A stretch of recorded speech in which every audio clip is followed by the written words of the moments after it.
దూకుడు సినిమాలో హీరో మహేష్ బాబు బ్రహ్మానందాన్ని వాడేసుకున్నట్టు పవన్ కళ్యాణ్ కూడా Chandrababu Lokesh same to same అలాగే వాడేసుకుంటున్నారని అంటున్నారు తాటిపతి చంద్రశేఖర్ గారు.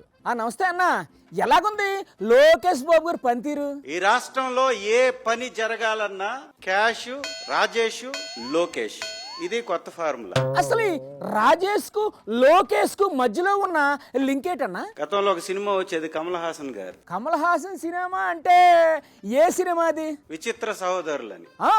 నాను కూడా చూసాను చిన్నప్పుడు. వారు పొట్టి కమల్ హాసన్ ఉంటాడు, ఇంకోటి పొడుగు కమల్ హాసన్ ఉంటాడు. అవునవును, ఒక కమల్ హాసన్ ప్లాన్ చేస్తాడు, ఇంకొక కమల్ హాసన్ దాన్ని పూర్తి చేస్తాడు. రాజేష్ లోకేష్ గురించి అడిగితే విచిత్ర సహోదరులు సినిమా స్టోరీ చెప్తారండి మీరు. ఆ విధంగా విచిత్ర సహోదరులాగా ఈ రాజేష్, లోకేష్ ఈ రాష్ట్రానికి తయారయ్యారు.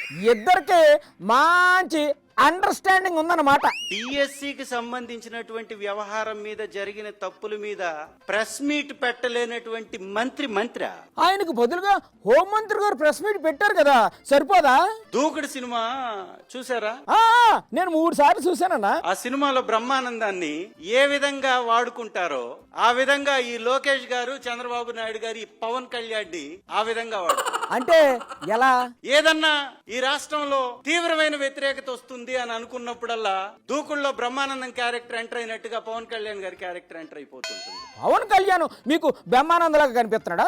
This is too much.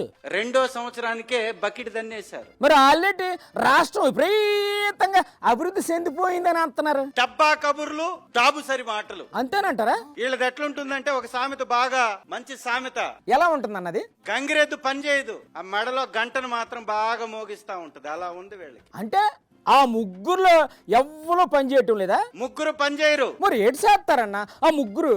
గంటను మాత్రం బాగా మోగిస్తూ ఉంటారు. ఆ గంటల సప్పుడు ఇనుకుంటూ వాళ్ళు బాగా పని చేస్తున్నారని అనుకోవాలన్నమాట.